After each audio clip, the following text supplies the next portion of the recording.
All right, we're going to go over the round of 32 games taking place today on Sunday, June 28th. Only one game taking place, first day of the knockout rounds in this World Cup. So we're going to go over the one game that we do have. That's going to be South Africa going up against Canada. So let's go ahead and take a look at this matchup.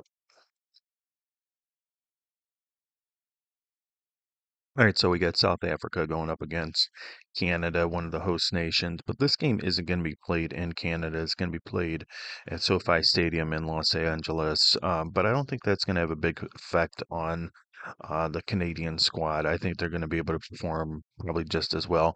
Not saying that Canada is some world beaters by any stretch of the imagination, but I do think they're probably a better team. But do not underestimate the South African side. I think this tournament has proved that you can't underestimate any of the African sides, as 8 of them have advanced to the round of 32. That's a record.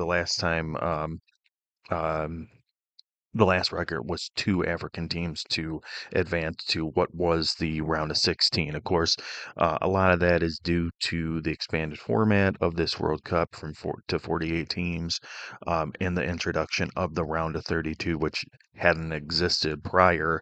But I do believe, just to mention in passing, this is the first time that either one of these countries have advanced to the knockout rounds in the World Cup. So this is all new to both of them. But I do think Canada has the advantage of being, playing in North America. I think the crowd is probably going to be a heavily favored towards their side. And I think this Canadian side does have a little bit more quality on their end as well. So I think it's going to be a kind of cagey affair. All the high scoring of the group stage, I think that's probably going to go away to a certain extent in these knockout rounds when these teams are playing for good, and knowing that you lose this game, you go home, and your tournament's over. So. Um, I think it really comes down to the front line of Canada just having a little bit more quality, a little bit more scoring ability than the South African side has. That kind of, as a unit, as a defensive unit, I think South Africa has shown that they can compete. But I just think that they're going to struggle to score. Um, Whereas Canada has a little bit more options on that end with Jonathan David, and Kyle Larin has been on fire this tournament. We haven't even talked about Alphonso Davies too much, but yeah, I think Canada comes out on top. I think they do it in regular time. So I'm going to go ahead and take Canada on the money line. If you want to kind of, I have it listed as minus 134, but as a recording this morning, on Sunday morning, I think the odds have actually gone down with Canada, so or gone up, I should say, whatever way you want to look at it. It's minus 150 now, minus 144.